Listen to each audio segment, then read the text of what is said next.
Hey everyone, 90s Pokemon collector here, and today I'm going to go over some finds that I found at a Pokemon card show last weekend. Um, we spent around $2,000 on all these finds. I think they were pretty good deals on most of them. Some are going up in price, some I'm actually going to try and re-crack because I need them for another set to see if I can get a 10. But let's just go right through it. Don't want to waste your time. I appreciate you guys watching that last video. If you haven't, it was the first edition, my first edition Team Rocket collection, PSA 10.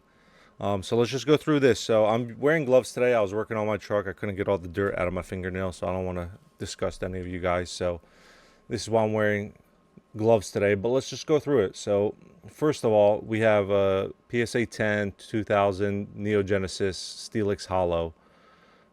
This is probably one of my favorite cards growing up because I actually remember pulling this when I was a kid.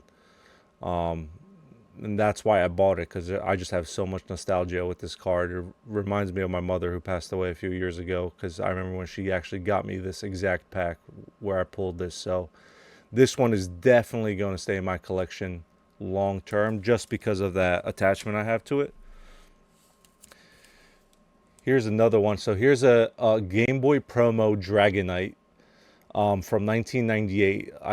This card has been slowly increasing in price. I think one of the sales went up to like $450, which is mind-boggling because these been selling for like 250, 300 pretty steadily. So I saw an increase in price, and I need this one actually. I don't have this one in my collection. So I love this card. Dragonite's obviously a powerhouse of a Pokemon. So big time card that I like. So this is definitely going to stay in my collection long term too, because I do want to collect the other Game Boy promos as well.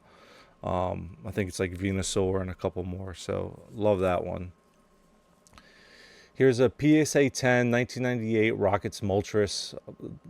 I think any of the Japanese gym or on the English side, gym heroes, gym leader trainers, that whole set, Gym Challenge, is one of my favorite sets of all time because I remember collecting them as a kid, and the hollow patterns in these Watts ears are just awesome. Found this one for a really good price for PSA 10. I honestly think I paid I definitely paid under $100 for this one because I did some trades as well to get some of these cards.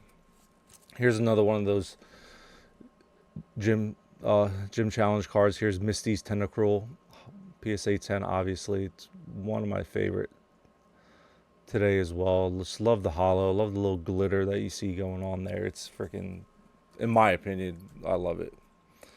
So keep going in that pattern of Japanese gym. Here's a Erica's Vileplume, another one I liked. If you can tell, there's like a slight half of a swirl there. Actually caught my eye at the show. I was like, oh, is that a swirl on the card? I couldn't fully tell, but then I noticed it was only half. But I got this one at a good price too, based off of what they're selling for. So couldn't complain. Here's a 1998. This is Neo Genesis on the English side. Hoppip or Jumpluff. I get both of them mixed up. Um, Really good price. I mean, it was a PSA 10 hollow. I just could not say no when I threw the deal out there, so I did what I did. Here's an Expedition set. This is 2001 Magby. This is one of my probably favorite series of all time by far. Is the E series cards, so like Expedition, Aquapolis. I just think the art on these are absolutely stunning, and the hollow patterns on like a lot of them, like the Gyarados and all those, are just, it's never before seen, and I don't think we're ever going to see it in Pokemon cards ever again, especially in today's, because the hollows, in my opinion, are not even close to the magic that they E series produced. Here's one that I bought for my PSA 10 collection that I needed. So this is a Dark Slowbro PSA 9 first edition. So if you watched my last video, if you haven't, go check it out. It was my first edition PSA 10 Team Rocket set. And I actually need this card to help complete that set. And I saw this card and it just looked freaking minty. Like when you flip it on the back, I'm not seeing any whitening. Edges are crisp. Like this card is absolutely mint. Maybe I don't even want to say slightly off center, because that's pretty darn centered on the back too. So like the back of this card's a 10 in my opinion, like all day. Front of the card, maybe, because like the top is thick, but so is the bottom. So centering is good, corners are good. I mean, I don't know. This is a 10 in my eyes, because I just think this side may look smaller in the video, but it's really not. I think it's just like that bridge that's blocking that card right there.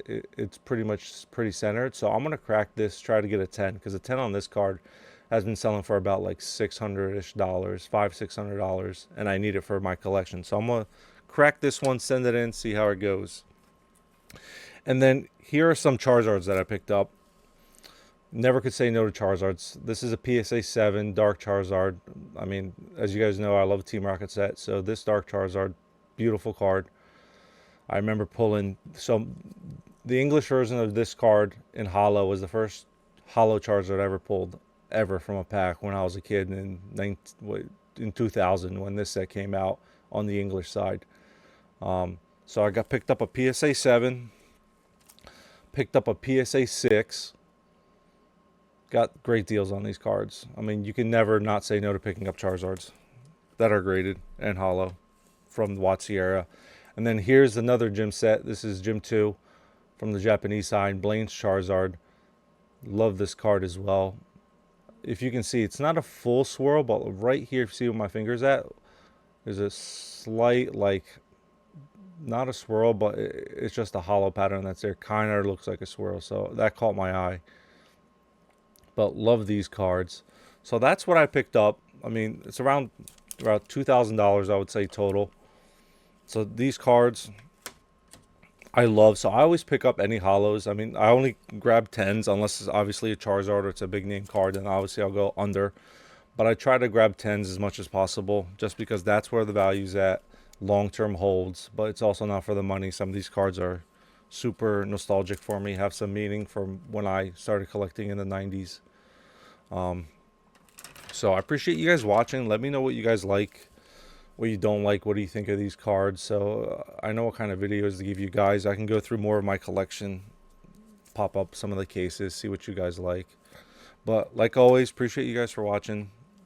Hope you guys like this pickup. I'm gonna go through a few more shows. We have a big show coming on the East Coast.